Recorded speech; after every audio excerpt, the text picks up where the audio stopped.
Good evening, classmates. I am Janine Tresharika Bilastra, and our topic for today is all about functional literacy and multiliteracies. So, meaning sa functional literacy is the ability to use reading, writing, and math skills in everyday life. It's more than just knowing how to read and write, it's about being able to apply those skills in different situations. Like, for example, mag-grocery ka, so you have 1,000 pesos and imong budget sa grocery is 500 pesos. So, para mag-budget nimo siya is maglista na kadaan sa imuhang pamaliton para pag abot nimo sa grocery store, kabalo kaon sa imong kuhaon or paliton. So, specific literacy is like taking functional literacy one step further. Murag parehas sila og meaning but na sila'y kalahian. So instead of focusing on general skills, it tailors literacy training to the specific needs of a job. This means identifying the exact reading, writing, and math skills required for a particular profession. So for example, let's say you want to become a mechanic, so specific literacy would look at the skills needed for this job.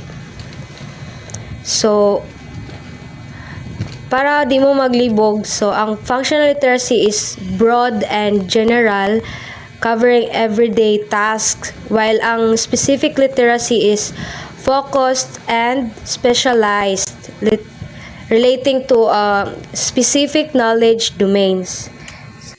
So, good evening everyone. I am Renabeth Oson Ayala. So, the multiliterate learner.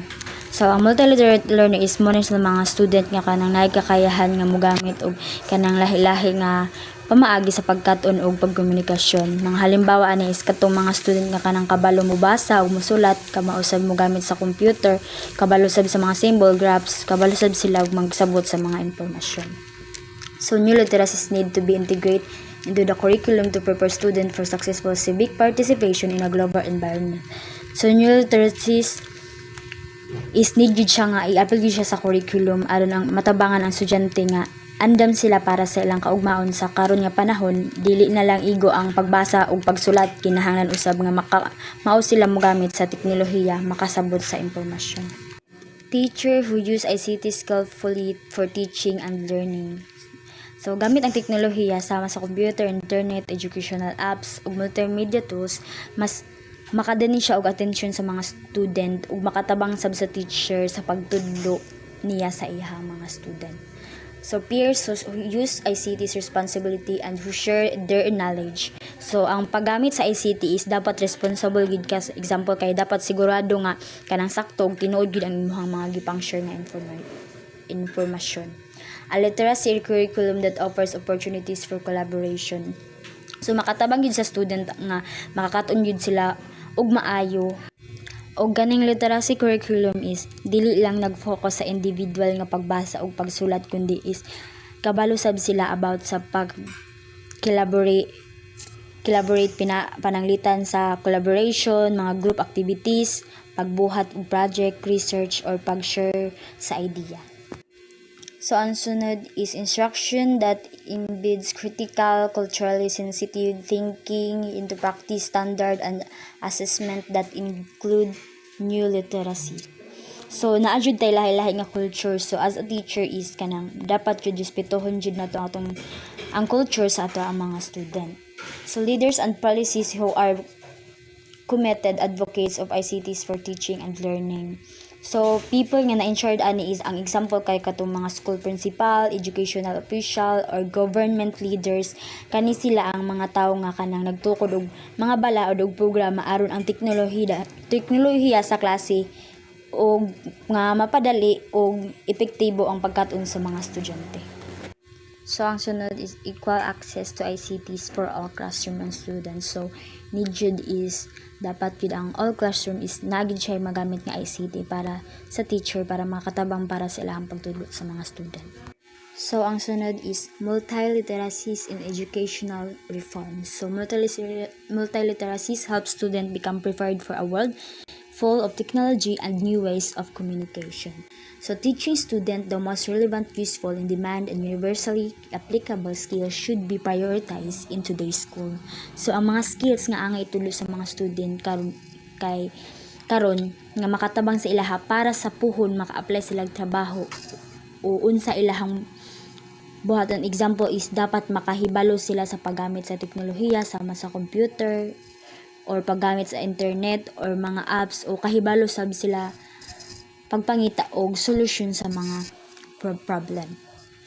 So teacher may advocate teaching cross-disciplinary skills. So kini nga pasabot nga dili lang sila magtudlo og specific nga subject sama sa matematika o science, kundi mag-focus sila sa mga skills nga magamit sa tanang klase sama sa critical thinking, communication, or problem solving. Educational strategies that include authentic, outcome-based learning, project-based learning, and performance-based learning tend to be cross-disciplinary in nature. So, outcome-based learning. So, focus ni siya kung unsay ma-achieve sa kanang mahuman sama sa pag-master sa skill o project-based learning. Mauni ang mga estudyante nga magbuhat sa project nga unsay ilang nasabtan sa ilahang subject. O performance-based learning, mga student nga ipakita ang ilahang nahibalan pinaagi sa actual na jud nga ilang nahibalan, pinaagi sa kanang actual nga performance sama sa demonstrate. So sunod, student complete a research project, create multiple technologies, analyze process information, think creatively, plan out the process, and work collaboratively in teams with other students. So kani siya is nagpasabot nga makatabang siya sa student nga makabalo sa teamwork, paggamit sa teknolohiya ug sa pagplano o sa paghuna-huna sa mga kanang project. So sunod, schools may allow students to pursue alternative learning pathways in which students earn academic credit and satisfy graduation requirements by completing an internship, apprenticeship, or immersion experience. So, di ba, di man ka-graduate if dili ka maka-internship or maka-immersion. So, mo ni siya ang requirements para ang mga student is maka-graduate sa example sa grade 12, di ba, dili man ka maka-graduate ug dili ka maka-immersion, ug sa college pa pod ug dili man pud ka graduate ug wala kay internship. So, I'm Grizel May Potenciano. So, assessment of multiliteracies. So, when we say assessment of multiliteracies, is diri nato umasayra ng ability sa isa ka tawo kung unsaon niya pagsabot o pag-communicate gamit ang different types of media and way of learning. Involves demonstration of understanding through application in a variety of context. So, application in a variety of context, it means using something in different situation or areas. For example, in a computer program. So, magamit nato ang computer program sa trabaho, sa pag-study ug sa uban pa. So, next is real-world audience are important part of the assessment process including self-assessment. So, real-world audience, it means ang example ani is kanang mag-demo ta. Di ba humanatog demo is sa tag feedback sa atong instructor niya, suggestion sa atong mga classmate. So, through sa ilang mga feedback, dira nato masayran og unsa ang dapat na improve sa atong kaugalingon or sa atong demonstration. So, students can freely express their points of view as they create projects using multimedia and deliver these products to real-world audiences. So, ang students naa sila freedom na i-share ilang ideas by making projects with things like videos, music, or pictures. And then, after that, ilaha dayon ning ipakita sa mga tao outside of school. So next is standardized test scores are higher because students have acquired the skills and content in a meaningful, connected way with profound understanding. So standardized test scores are higher because students have learned the material in a way that makes sense to them and connecting the information with the real understanding. Instead of just memorizing facts, they truly understand the concepts, which helps them do better on the test. So next is preparing teachers for multiliteracies.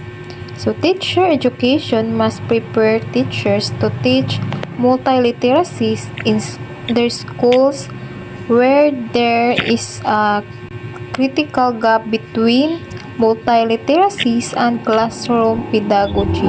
So, teacher education needs to equip teachers with the skills to teach multiliteracies, which means helping students understand and use different types of communication, such as reading, writing, digital media, and visual arts.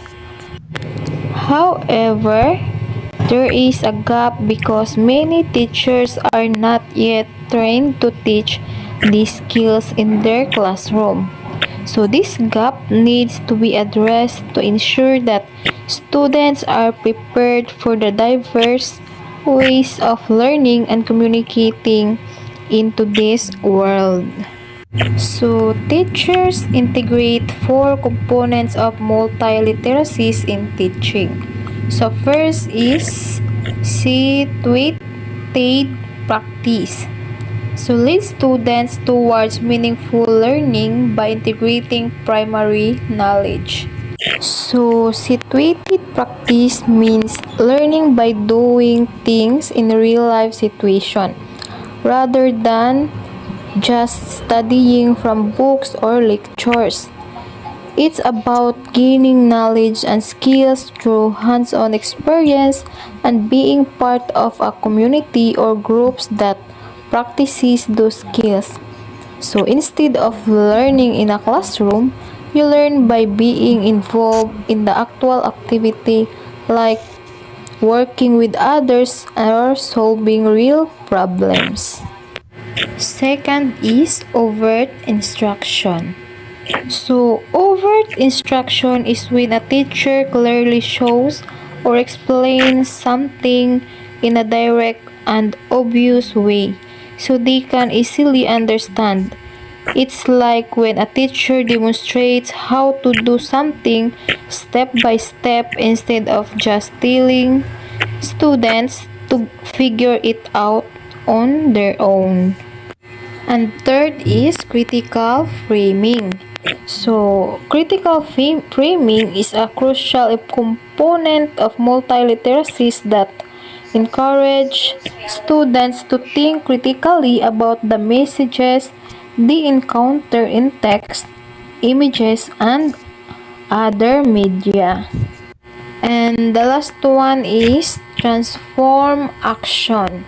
So, transform action means changing the way you do something or express something to make it better, stronger, or more effective. So, for example, original action. I'm sad about the pollution. And the transform action is I'm going to start a recycling program to reduce pollution. So, this example, the transform action is more powerful and effective because it's making concrete steps to address the problem. And that's the end of our topic.